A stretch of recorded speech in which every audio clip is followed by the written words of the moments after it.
ఇక రోడ్డు ప్రమాదంలో తల్లిదండ్రులను కోల్పోయిన ఆడబిడ్డల భవిష్యత్తుకు తాను అండగా ఉంటానని మంత్రి ఆనం రామనారాయణ రెడ్డి భరోసా ఇచ్చారు.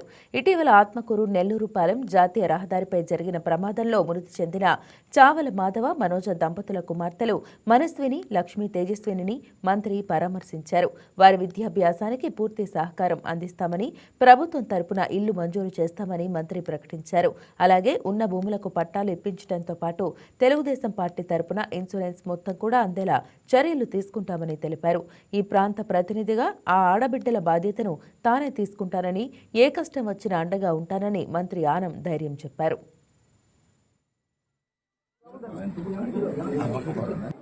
మీ ఇద్దరు చదువు ఈ సంవత్సరం పూర్తవ్వాలి. దానికి నువ్వేమీ కష్టపడద్దు, నువ్వు పాటికి నువ్వు చదువుకో బాగా. మీ కాలేజీకి వాళ్ళకి హాస్టల్స్కి ఏమైనా కట్టాల్సి ఉంటే నేను చెప్పి ఏర్పాటు చేస్తాను, వాళ్ళు కడతారు. ఎందుకంటే మధ్యలో ఇప్పుడు మిడిల్ ఆఫ్ ది ఇయర్లో ఉన్నాం. ఇప్పుడు తీసుకుపోయి ఇంకొక కాలేజీలో ఇంకొక స్కూల్లో చేర్తారు.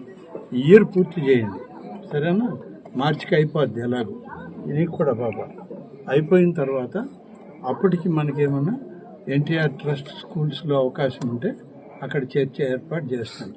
లేకుంటే ఫర్దర్ స్టడీస్ మీకు ఎలా చేయాలో నేను ప్లాన్ చేసి మీకు ఇబ్బంది లేకుండా చదివిస్తాను. జరిగిపోయింది. దీంట్లో ఏమీ మీరు దిగులు పడదు, సరేనా తల్లి? నేను చదువులకి ఏమవుద్దు అవన్నీ నేను దగ్గర ఉండి చూస్తాను. మిగతాది ప్రభుత్వం నుంచి వస్తాయి.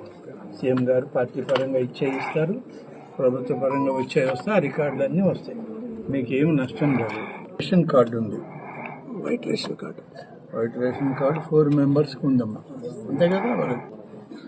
హాయ్ వ్యూయర్స్, ఈ వీడియో మీకు నచ్చినట్లయితే లైక్ కొట్టి షేర్ చేసి వైకే టీవీని సబ్స్క్రైబ్ చేసుకోండి.